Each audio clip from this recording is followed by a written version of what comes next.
It says we're upcoming. Because if I could tweak my audio, that would be so nice. Yeah, all I do is just like plug in a microphone. It comes out decently, but I wish it like picked up a little bit more. Mm-hmm. Are we live? That's low. Yeah, we're live. All right, now we're official. Hello, good evening. Welcome to the second day of fall. We've changed seasons now because it's dark at 6 o'clock. Yeah, But, much. you know, I'm your MC for the night, Jerry, as always, with my three gracious co hosts. Hi, I'm Josh Tony. from Metropolis. I made the guys watch something I've been waiting for not for a long time, but I've had the idea for a long time. So tonight we're going to be talking about episode 1 for Barry on HBO Max, and the feature film will be The Big Lebowski with John Goodman and Jeff Bridges, and amongst several other people. But before that, we do our BSBS pop culture, any big news, movies, or just anything we think people might be interested in. I went and saw Weapons. If you guys don't have anything, I don't have that much, to be honest. so I went to see Weapons. I think this might have been 2 or 3 weeks ago now. That's a very good movie. I would recommend people go see it. It's about 2 hours and some change. It's not super scary, but it's very suspenseful, which it's done in such a unique way. I'm not going to say too much in case you guys do go see it or have a chance, but it's. Oh wait, go ahead. I just was gonna say I've seen like anything about this movie. I didn't even know it really existed until you said so. Yeah, I've heard great things, and I've gotten odds and ends, what I'm sure are spoilers through memes. Yeah, it looks like it has a lot of good reviews. Yeah, it's a very well put together movie because it does different points of view to help tell the story. So you see, I think maybe 5 or 6 characters' points of views to help tell the story. But when everything has its converging point, that's when all the stories just stick to one person because everybody involved is there again. But it was definitely a thrill ride. I was not expecting some of the twists that it took or how it took them. Definitely the big play on what weapons are. It was really well done in my opinion because it's something that you hear people say in that situation, and then it makes sense when you see why everything happened. But I'd give it a really solid 8 out of 10. I would watch it again if somebody said they wanted to go see it. That's pretty cool. I didn't even know this existed. I was just looking at it. Looks like that's Josh Brolin, the guy who played young Han Solo. He wasn't bad in that. Yeah, I thought that movie wasn't bad. That one's definitely on my list. That One Battle After Another movie is getting amazing reviews, and people are saying it's like monumental movie. So I really want to see that. Wait, what movie? It's called One Battle After Another, I think. I think that's the title. It's something similar, but that's not the title. It's the one with Leo that's directed by Paul Thomas Anderson. I have seen something for that. Yeah. The trailer I saw for it made it look like just Taken, like the movie Taken. So I was like, oh, okay, that's weird. But apparently it's amazing. So pretty interested in that one. Is it already out? Yeah, I think so. It's either out or it's getting limited screening that has really good word of mouth. Yeah, it looks like it's a release already. Oh, that's cool. I didn't even know these movies existed. See, this is where I get my movie news. I don't even know what's happening anymore. The only quick thing I want to say is that Superman was released on streaming on HBO, the new James Gunn movie. I watched it. I saw that. Yeah. I guess it had like over 1 million broadcasts or something on like the first 3 days. Like it did pretty good numbers, even just with the streaming, which is cool. and I got a new dog. His name is Briscoe, and he was reacting to crypto like during the movie. His ears were moving and stuff. So it's dog approved too. So we could cover that. I got one small one. The Man of Tomorrow was announced. Oh yeah, that's a good one. Yeah. Oh yeah. And then I guess James Gunn just finished a script of it like 2 days ago and posted a picture, and it's like of a human brain, or not a human brain, of a brain. But people are saying it's not human, and some people are saying it's a Brainiac people movie. are like speculating that it's Brainiac. I think it's pretty much confirmed that it's Brainiac. Yeah. And apparently Lex Luthor from just images, but Yeah. that Lex Luthor and Superman have to team up to like face off Brainiac kind of thing, which will be interesting to even see that dynamic or where they go with that relationship. So I'm definitely interested. I mean, I'm biased, so yeah. I'm open to it, but like I've said, I'm not expecting much from James Gunn trying to play catch up with what Marvel's already established. But if it's a good movie, it's a good movie. I'm not going to take away from it. I don't know. I think they're definitely in the right direction. Like, I thought this new Superman movie was really good. I've seen it for the 3 times, and it does get better each time I watch it because, like, the beginning was really jarring. And Peacemaker is really good, and that Creature Commandos that Tony made us watch, had us watch, that was pretty good. I like what the direction they're going with the characters, and like the new Green Lantern show seems like it has some promise. I'm so hopeful for that. Mr. Terrific is fun.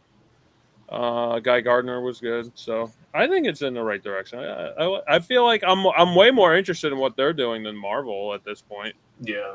At least like fresh and new. I feel like Marvel already did their formula, and it's like the same thing. At least this seems like it's going to be different enough and like varied enough, And I feel like James Gunn has like enough of a vision to make something happen.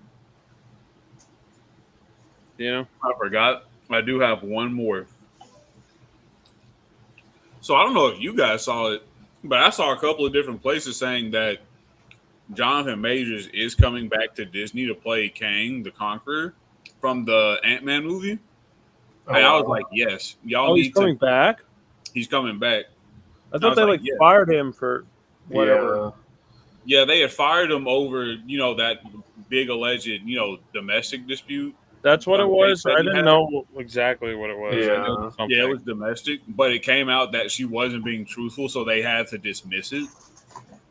And so I think, they've been talking like, okay, well,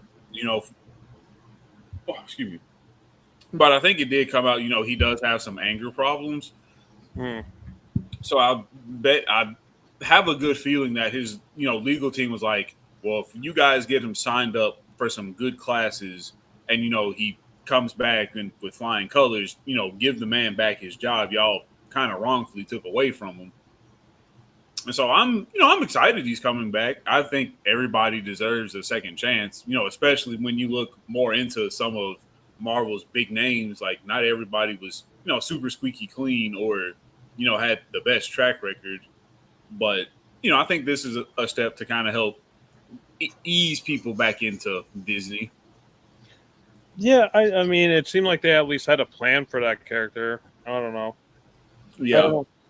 I haven't really, besides, the only thing I'm interested in future Marvel stuff is like Spider-Man. Like, what are they going to do with that character? And I heard Tom Holland got in an accident during filming, like doing stunt work. Yeah, I just heard about that. Yeah. For brand new way home, whatever home he's on now, halfway home. I don't know. Yeah, I hate that motif though with those movies. Like, with home, I think the title. That's the dumbest thing. Well, I don't really like that. It's just confusing because I don't even know what movie I'm talking about. I liked the idea of this movie though, and I hope it. I don't know. Yeah, I hope he does well. I hope he I think it'd be fine out of the hospital at least. Yeah.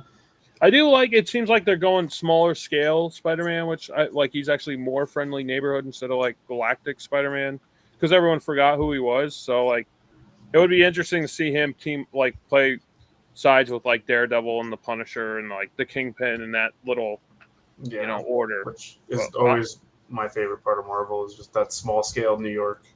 Right, exactly. Like the gritty New York stuff, which I hope they kind of dive more into. But I don't know. Time will tell. Yeah, but that's all I had. There's not anything too interesting I've been seeing. I haven't really been seeing too much that's been catching my eye or anything that's kind of noteworthy. Everything's other news for stuff that I'm following, but nothing major as far as movies are concerned. Yeah, pretty much same here. Yeah.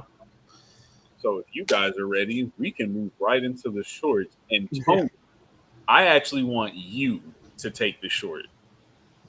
Okay. So Barry is a HBO Max show, which I've been meaning to watch. It's an HBO show starring Bill Hader as a contract killer. Oh, so the series start. I don't really know where the series goes because I only got to the one episode, but the series starts and he's completing a contract kill. Oh, my Siri went off because it's series. 1 second, sorry. He's completing a job, and then I guess his manager or mentor after the job gives him another job in LA, where he's from Cleveland or somewhere in Ohio. So he's sent over there and meets with this Chechen mafia, like 2 or 3 members of a Chechen mafia, and he's given a job to kill the man which his wife, the mafia leader's wife, is cheating with. And along the way, in attempting to do this job, I thought it was kind of funny. I couldn't really tell if he joined the class out of interest or just because he was like, damn, my cover's blown because I'm hanging around this class.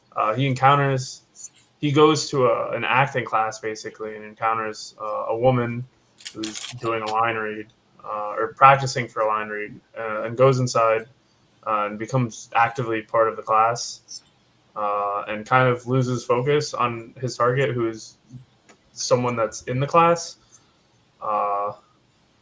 And I don't know if should I get into the end of the episode? I guess I should.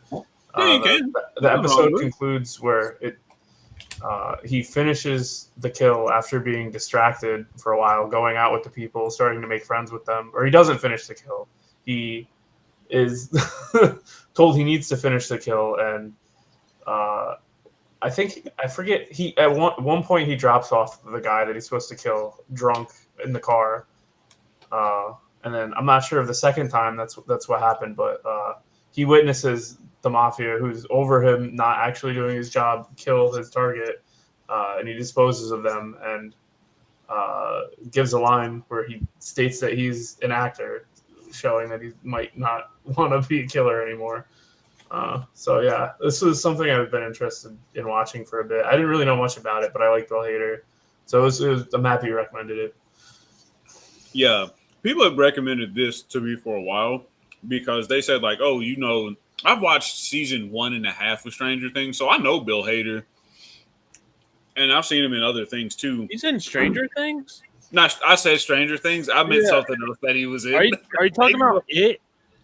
Yeah, It. That's what it was. Second one. Yeah, okay. Ignore me. But this was a very interesting first episode. Because he's playing this just down on his luck, depressed hitman, which is a very odd thing to see because when you think hitman, you think rich, you think, kind of the upper echelon of life. But he's like, no, he's a regular 45-year-old dude in his twin-sized bed in his $1,800 a month shitty apartment, depressed as fuck.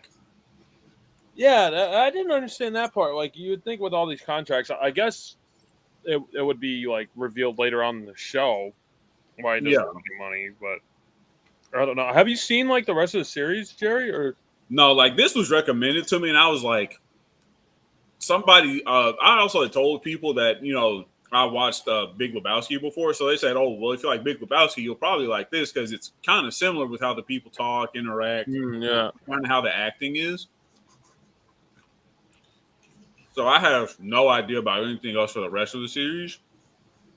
But this definitely makes me want to watch more because it's like you can tell he's like not Bill. Barry's like, I want more out of life. Like I'm good at killing people, but I've never thought about a girlfriend or hanging out with friends at a bar, just drunk dancing, or hell, even just going out to an acting class or doing something that remotely interested me.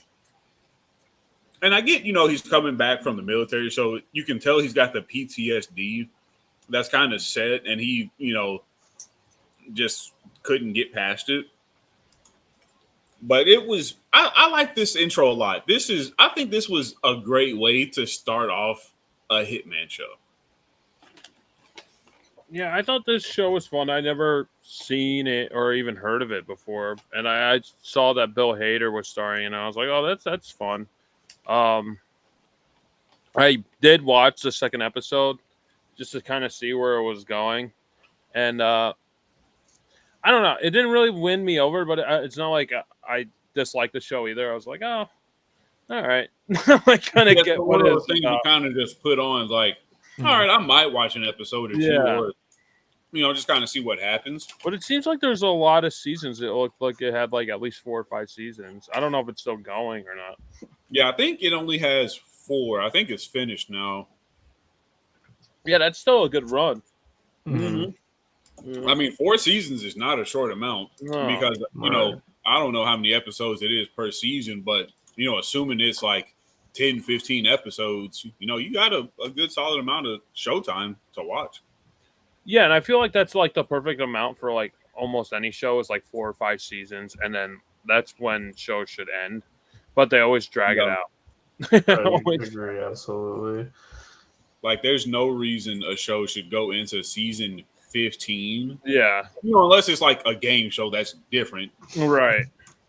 But it's like, okay, how many seasons are you about to give me of Iron Chef America?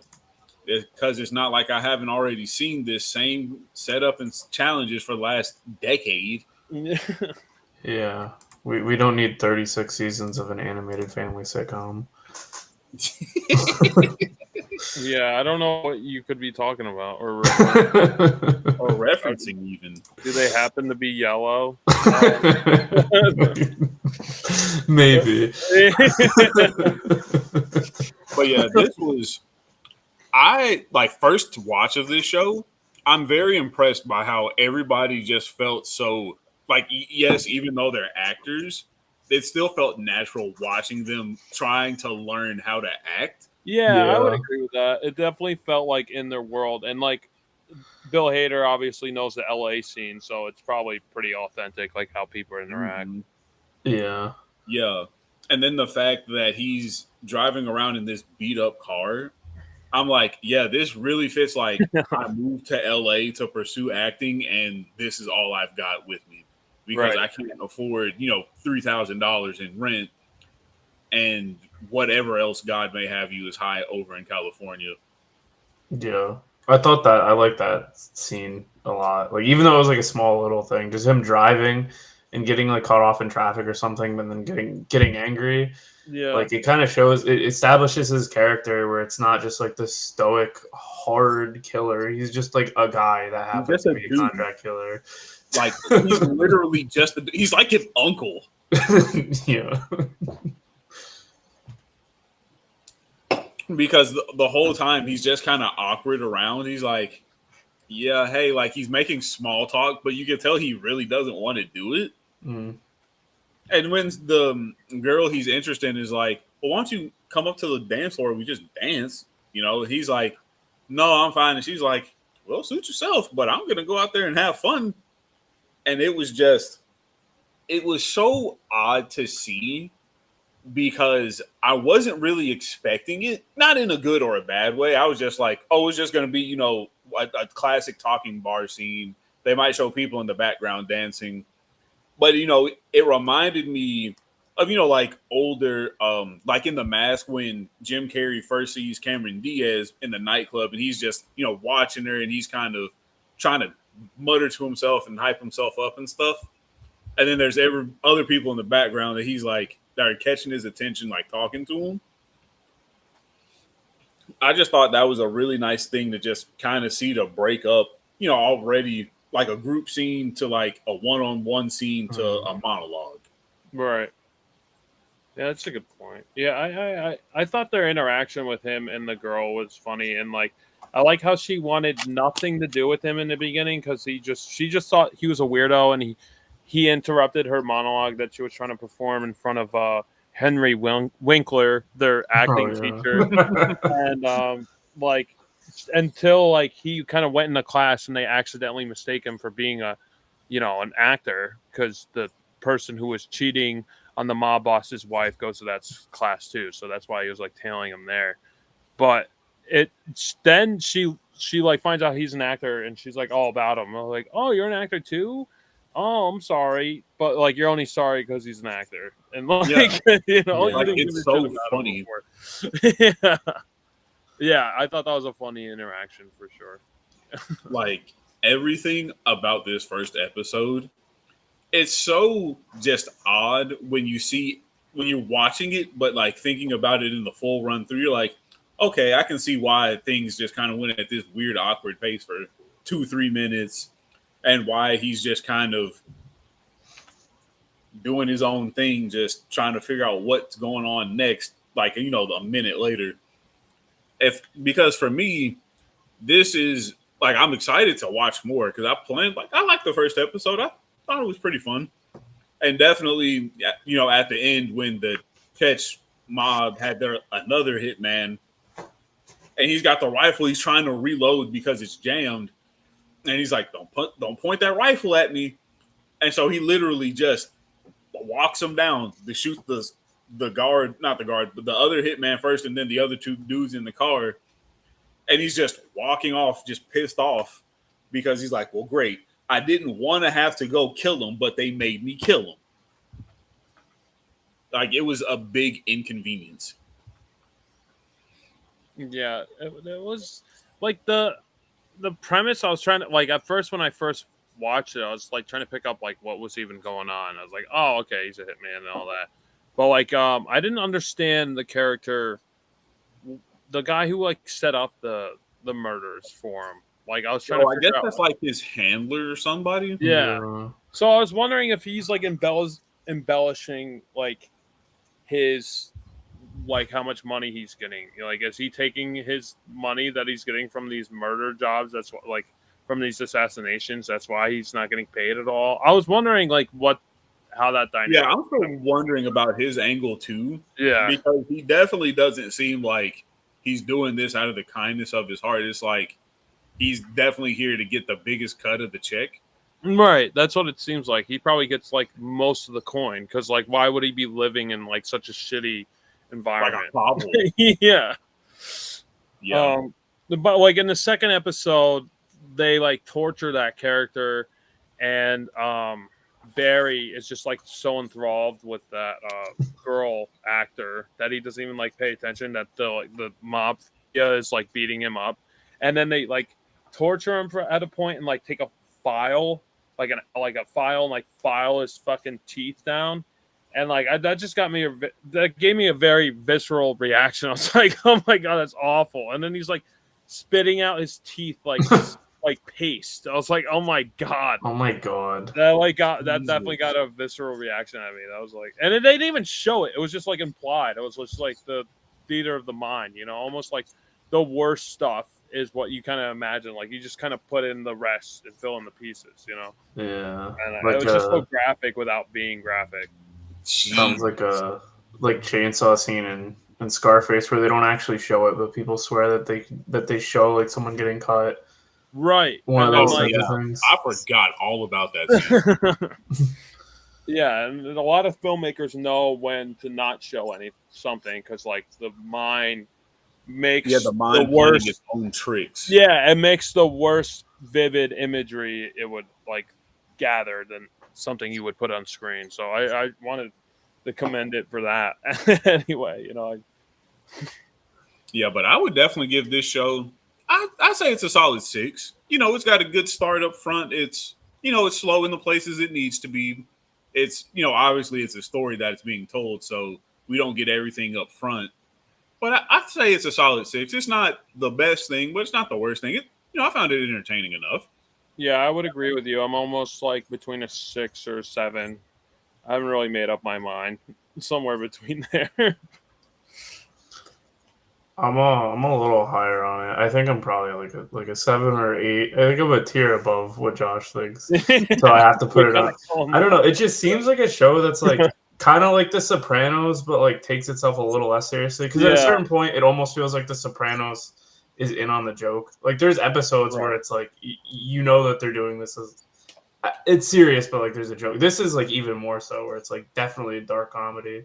The Sopranos almost becomes a dark comedy at a certain point. It does, for sure. Mm-hmm. And I'm kind of excited to see more of that. So yeah. Yeah, I would be curious to see more. I don't know. I feel like with shows it's so hard to like just rate one episode unless it's like a really like solo episode where you could just watch it like as a one-off. But like as a show, like I almost feel like you gotta like rate it overall. So I always find it hard to like rate shows in general. We could come back to this one later, after we watch a season. I think we could give season 1 a solid rating. Yeah. Yeah. You know what I mean? But like unless it's like just like a contained story in like one episode, like I don't know. That's just how I feel about shows. No, that makes sense. No, that's fine. That's why, 6 or 7. That's where I'm at. Okay. And now for the dude, Josh, I want you to give us a quick synopsis for the Big Lebowski. So, the Big Lebowski, Coen Brothers movie, written and directed by Ethan and Joe Coen, and directed by both of them. I would probably say this is like their funniest movie. It's Jeff Bridges just playing the dude.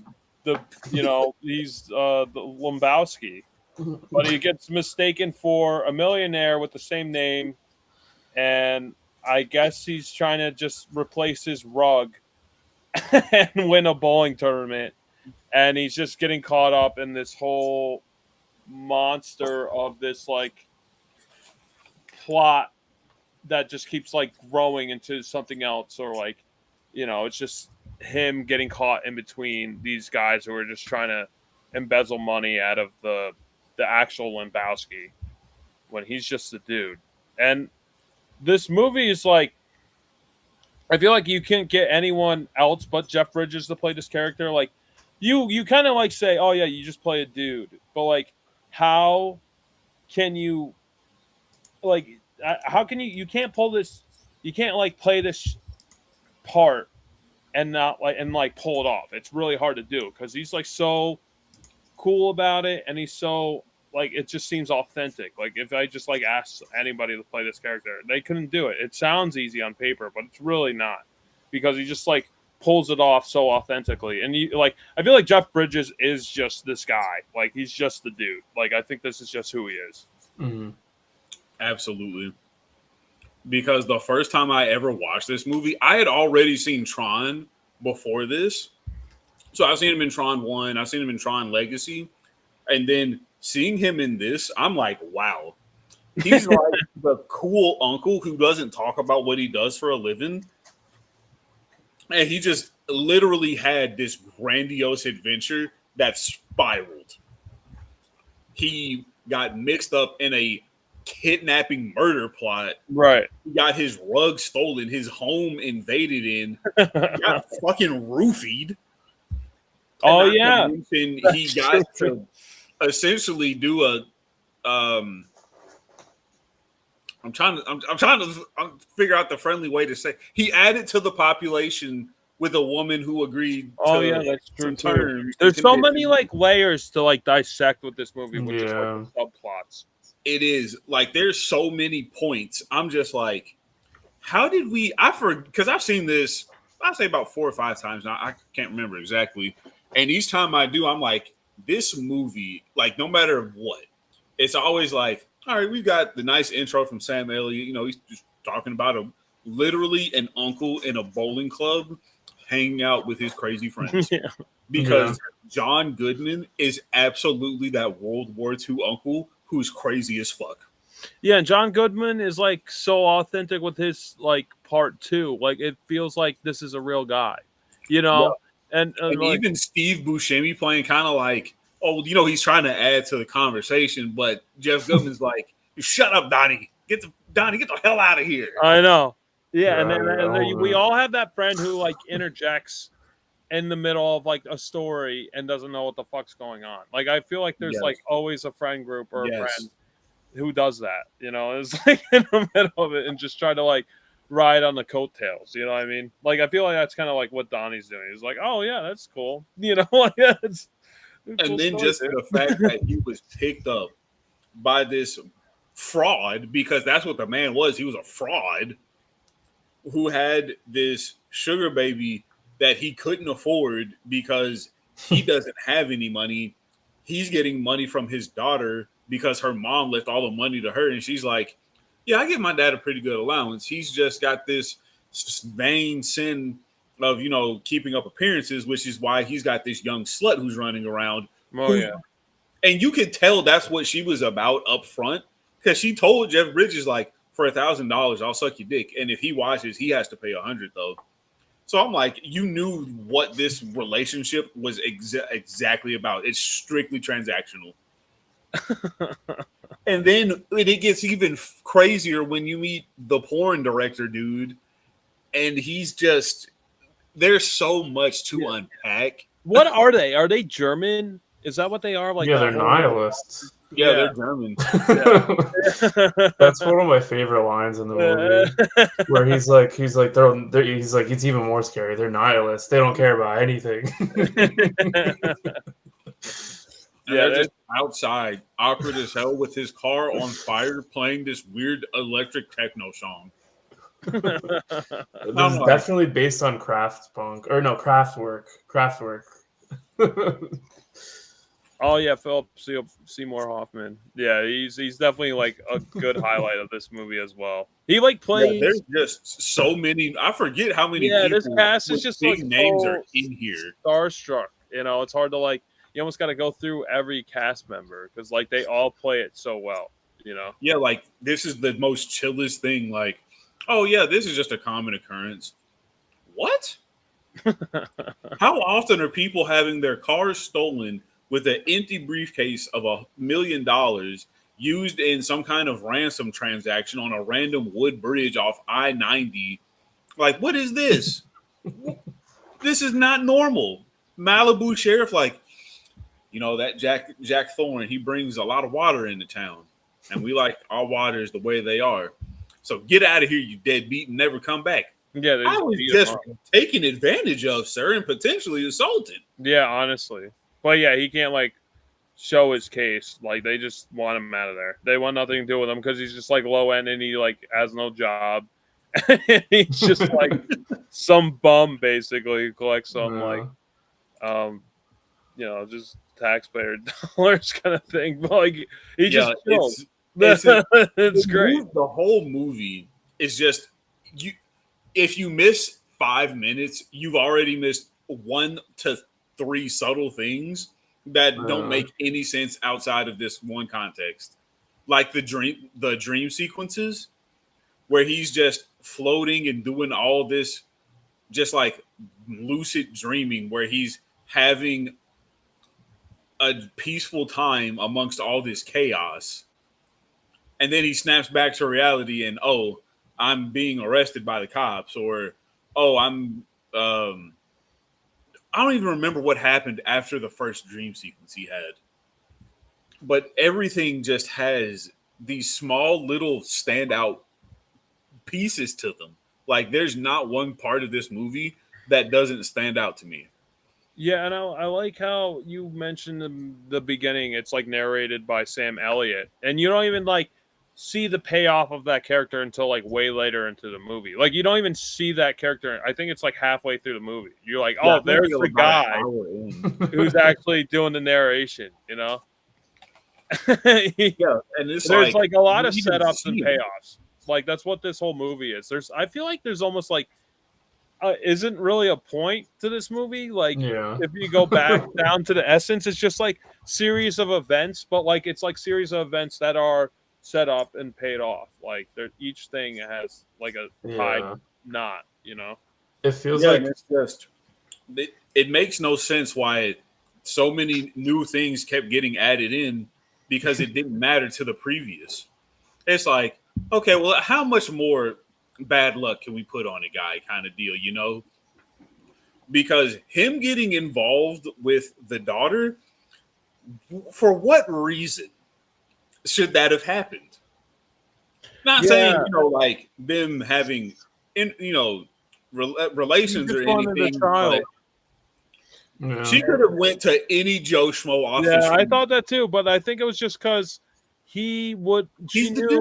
She knew he would not want anything to do with it, so it's like perfect scenario for him. Like for her, like he's never gonna try to pursue like, oh, I need to see my son. Like that's what she wants. She just wants, just the seeds. that's it. And then this is my absolute favorite scene. It's when they go to Larry's house, and there's the really nice Corvette outside. And John Goodman's like, okay, Larry, is this your homework? And he's talking calmly to him. And he's like, all right, that's it, Larry. I'm going to show you what happens when you fuck a stranger in the ass. And he gets this big crowbar. And he just wails on this random car who he doesn't even know if it belongs to this kid. And this dude comes out and he's like, that's my car. I just got it last week. That's my car. And he's like, I'm gonna fucking kill your car, and he's just smashing the windshield, the doors. And he kills Lebowski's car. They finally did it, man. They finally killed my fucking car. You know. Well, that's when the nihilists finally kill it. Like the amount of just bullshit that Jeff Bridges had to go through for no reason. Like, he went through all of this. We don't know if he even won the bowling tournament. Oh, yeah. That's never paid off. Yeah. Like, do they win? Do they lose? That's the one thing that they never revealed. Does Jeff Goodman pull that gun out again and start going fucking ballistic in public? Like, what happens? Yeah, well, he, like, freaks out in a diner again. But, like, I don't think he has a gun at that point. He's just, like, talking about free speech. But I was like, this is just, like, a Trumper before, like, Trump. You know, like, I just felt like... He really is. There's no reason for him.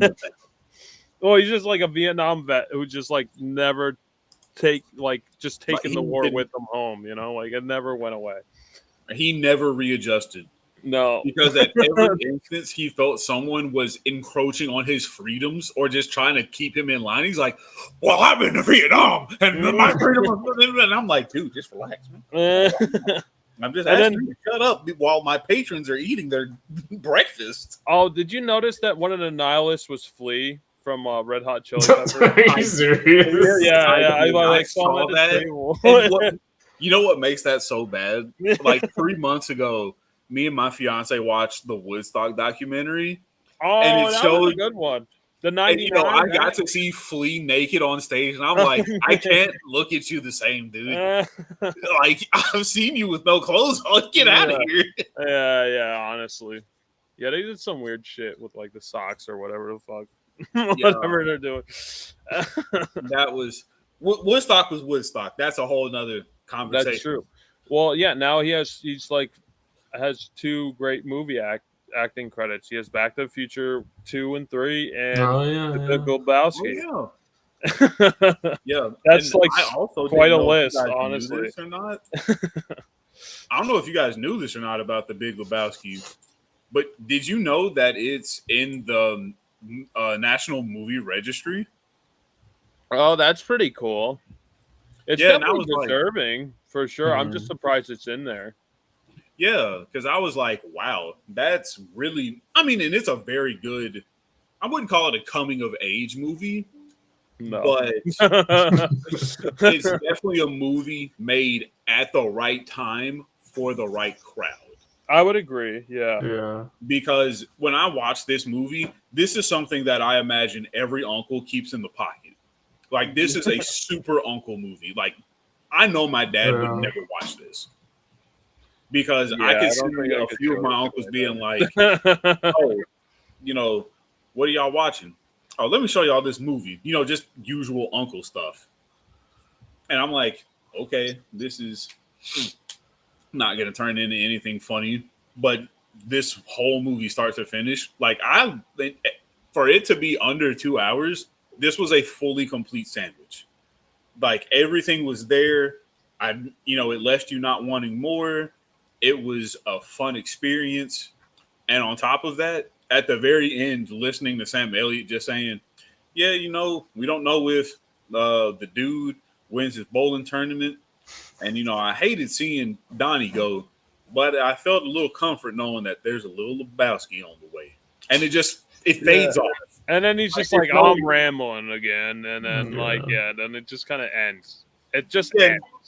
Nothing, it doesn't, like, pay off. Like, I mean, like, with the bowling tournament, it's not like the big bowling tournament they win. Like, it's just like, all right, and goodbye. It's like, that's the end of the story. There's nothing more to tell. I mean, like, we saw all the juicy stuff. It doesn't really matter who wins the bowling tournament. It mattered to them. It did not matter to the audience because that was not what the movie was about. It's what they cared about, but it wasn't what we cared about. Like, we didn't care about their bowling tournament. We wanted to see how this, like, series of events unfolded, Yeah, like, that bowling tournament meant absolutely nothing. Yeah. I did not care a single time. Like, oh, well, let's go bowling. Screw bowling. Exactly. Well, I just thought it was funny that was, like, their highest priority over everything was the bowling tournament. Yeah. Jeff Bridges even told John Goodman, he's like, look, man, you either help me out or I'm off the fucking bowling team, okay? Yeah. I'm like, man, come on, I'm serious.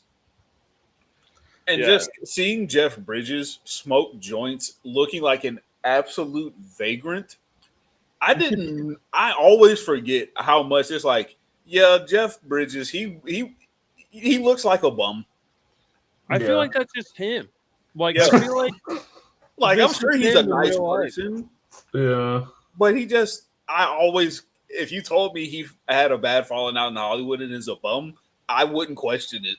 Yeah, but he would, like, pull it off. He'd be so graceful at it. He'd do the best, like, he'd be great at it. Like, he wouldn't even feel bad for him. It's like, no, it's he's bumming. He pulls it off. He's living his simple life. No, I feel like that's just kind of like who he is. As I mean, like, I'm sure he's not actually the dude, but I feel like there's just so much about this character that's, like, embedded in his DNA, at least at this point. Yes, this character, it's like you said, Josh. Nobody else but Jeff Bridges can play his character. Like, there's no other person who fits that mold. Like, this is a once in a lifetime role. You couldn't make this again. No, absolutely not. That would be terrible if they ever remade this. Oh, that would be just, like, god awful. Like, I'm just trying to imagine it. Like, oh, it's 2020. Well, they get, like, Jack Black or something retarded like that. Yeah. I could see that's who they would get. That's exactly. They would over-explain every little joke. Yeah. For, like, a big punchline. It would be bad. Exactly. It definitely would be Jack Black, though. Jack Black for Jeff Bridges. It'd be The Rock for John Goodman. I could even see Kevin Hart being Steve Buscemi. Yeah, he's Donnie. The square, like literally the cookie cutter people who you've been using. Honestly. And I could see John, the porn dude. I could see him played by James Franco, like, perfectly. Oh yeah, okay, yeah. Oh, because it's not that James Franco has that. Sydney Sweeney would be the, like, it girl. She'd be the sugar baby. Yeah, exactly. Yeah. She'd be the sugar baby, and Gal Gadot would be, like, the daughter, and who the fuck would be Lebowski? I don't know. You can't use Fat Jonah Hill anymore. Oh no! Yeah, It has to be some older guy. I don't even know. God, I couldn't tell you. I don't know. It'll just be Harrison Ford because he's in everything too. Just put him. Yeah, put him in a fat suit. Man. Oh yeah, Like, I saw that on. Appreciate. They did do the Jesus movie with John Turturro back. Yeah, that's on Wait, Amazon. there's a and I refuse movie to with watch him It's on Amazon Prime. with I'm not 8-year-olds, watching dude. it. They actually made a movie about that. They, as in someone that's not the Coen Brothers. Like What someone the bought it fuck? and made it. That's terrible. Yeah. When the fuck did that come out?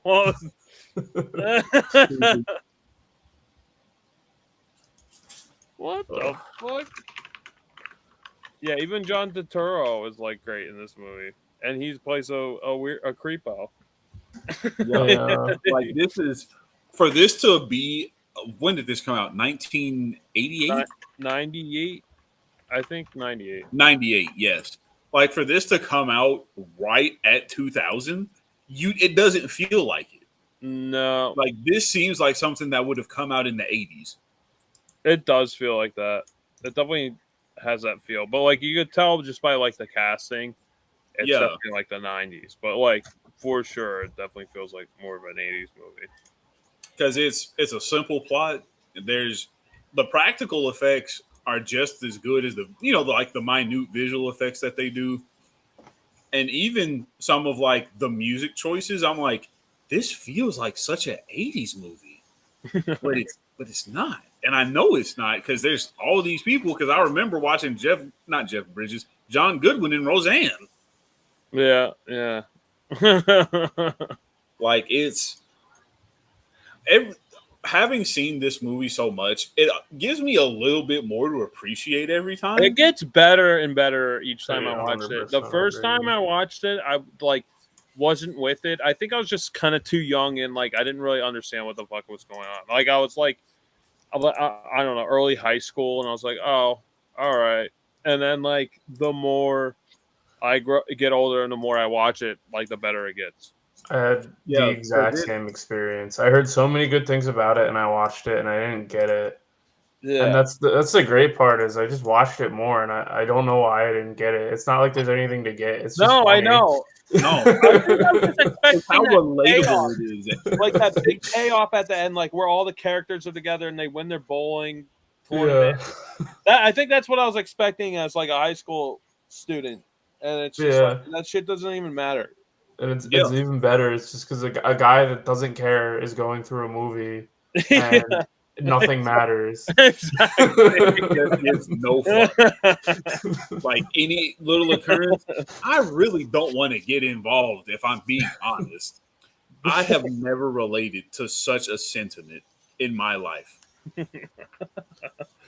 Yeah, I mean, there's so much to say about this movie, but like I feel like I said like almost like everything I needed to say about it. It's just like such a great movie. It's so funny. It gets better and better each time. I would like. I don't know if you guys got more to say, but I'm probably gonna just give it my rating if you guys are good. Yeah, because I was gonna say it's so much to take apart in this movie. Like it's a multiple watch before you even really truly get to the core of everything. Yeah, star-studded cast. Everything's great about it. The cuts are great. The cinematography, the writing, each character is like so unique too. It's not like writing where like each character just kind of sounds like the director. Like each character is that character, which is awesome. It's so perfect. Yeah, I'd probably give this movie a 9. I probably like am leaning more towards a 10, but like I'll probably by the next time I watch it, it'll probably be a 10. You know, it just keeps going higher. You know? I'm gonna go ahead and follow behind Josh. Definitely, like he said, I'm gonna give this a 10. Like, I haven't seen it so much, and especially after this recent viewing today, I'm like, everything about this movie it resonates with you the older you get. I feel. I agree because I feel like you know these characters, like you know someone like these people. you know? Yeah, like his landlord, who was just kind of that weird oddball dude. He's like, doing like, I know it's the 10th, and you're late. Just he's just doing that artistic dance or whatever. Yeah, he's like, and they go. It's like no one else there. Like he's even that's odd paid duck, off, but... and it's such a nothing. It's like, why is this even? Yeah, he's just a little guy. Like he's odd, he's quirky, but he's not, like a scummy landlord like people talk about. No, he just wants him to see his like artwork. And even with not Jeff Bridges, but John Goodman being a absolute insane, not criminal, but just psychopath. Like, at the end, he's like, I'm sorry, man. God, I'm sorry. Okay, I'm sorry. Like he's at least willing to say, like, okay, I hear what you're saying, and I'm sorry for fucking up. It's like one of the most quotable movies of all time. Yeah. Like I feel like every line's just a quote, like so quotable. Like almost every line of dialogue. And it probably is. Oh, easily. That's great. I'll take up, give my rating. I'd probably give it a 9. I don't even know. I don't know. I don't like giving 10s. That's the only reason I'll give it a 9. I like this movie a lot. I agree. I think this is like a movie like Back to the Future for me. Like every time I watch it, there's like something new that I find funny that I didn't really find funny the first time. Like, I get that too. Yeah. Just like little small things. 2 little things I wanted to point out. Like they start almost immediately. It's things I found funny that I probably didn't care or find funny the first time. Him writing a check for the the carton of milk, I thought was really funny. At the very beginning. It was really funny. Yeah, it's like a blink and you'll miss it kind of moment too. Yeah. And then it's just like little things, like Donnie not shutting up about In-N-Out, and then they go and have that whole scene where they destroy the cars, and then it just cuts to them eating In-N-Out. It's just so many like little things. Oh yeah, and they're talking about Lennon. Yeah. They're talking about like Lennon and he thinks they're talking about like John Lennon, and he's talking about like, the Walrus. Yeah, he's saying I'm the Walrus. Like, shut the fuck up, Donnie. Like that's when I was getting annoyed with Donnie. I was like, yeah, just shut up. Like, I was saying it before John Goodman's character was saying it. But like I felt like him. I was like, yes. But like Donnie's such a lovable character too. It's like, he's not malicious. He's just like stupid. And like you do feel bad when he passes. It's like, oh man. He just gets a heart attack. Yeah. And then he just gets Donnie's remains like blown in his face. Like I feel like that's relatable. Like I feel like something like that. You drop your keys at the door after an already long day, and that's your 13th reason. Yeah. Yeah. That's exactly. I know that feeling. Yes. I didn't mean to cut you off, Tony. Oh no, you're fine. You're fine. I don't know. I was just I love movies where every time you watch it, you find a new thing funny, and this is one of them. So yeah, very good. And I forgot about his rug. Like all of this started. Yeah, exactly. And like it's all the dumbest thing. Shitty rug. It's like, tied the room together. And you know what? Looking at it objectively, it really was a nice rug. Yeah. But Josh, it's your pick for the movies. Oh yeah, okay. So for the movie, I'm just gonna move my camera slightly over this way, and we're doing The Creature from the Black Lagoon. I was going to do that for Halloween. I've been wanting to do that for so long. It's been on my list for a while, and I was like, I got the Halloween slot, so I definitely want to pick that. And for our short, we're doing Kim Possible, episode 2, season 1, Sink or Swim. Interesting. So if you don't want to be spoiled for Kim Possible, Sink or Swim, or The Creature from the Black Lagoon, be sure to watch that before next month. Next episode, which will be sometime in October. Yeah, probably before Halloween, maybe. Yeah, it will be before Halloween because that's the last day of October. We got to do it before Halloween. But thank you all for hanging out with us tonight. It's been the Big Lebowski's been something that I'm glad you picked it for a while. Like, yeah, I'm definitely a movie we had to do. Like, it feels like one of those kind of movies. Yeah, because this is, I would definitely like recommend to people our age, like, you know, if you want like kind of just a hangout movie, just cut on the Big Lebowski. I agree. Yeah, exactly. It's just But such a good time. I'm going to go ahead and just close us out. Thank you all so much for hanging out with us tonight. This was something that was a lot of fun. I'm glad you guys enjoyed the short and the feature film. I tried to find something that was very similar, and I definitely think that they both were. Yeah, it had a good vibe. Yeah, it Yeah. definitely had like a similar tone for sure, but definitely unique enough at the same time. Yeah, absolutely. But this is Jerry thanking you all and guiding you with Green Lantern's light. This is Josh sending you off up and away until next BatYard's finest episode. And this is Tony from Star City. And we're becoming super pals, one episode at a time. Yay. All right. Goodbye, everybody. Good night. Thank you.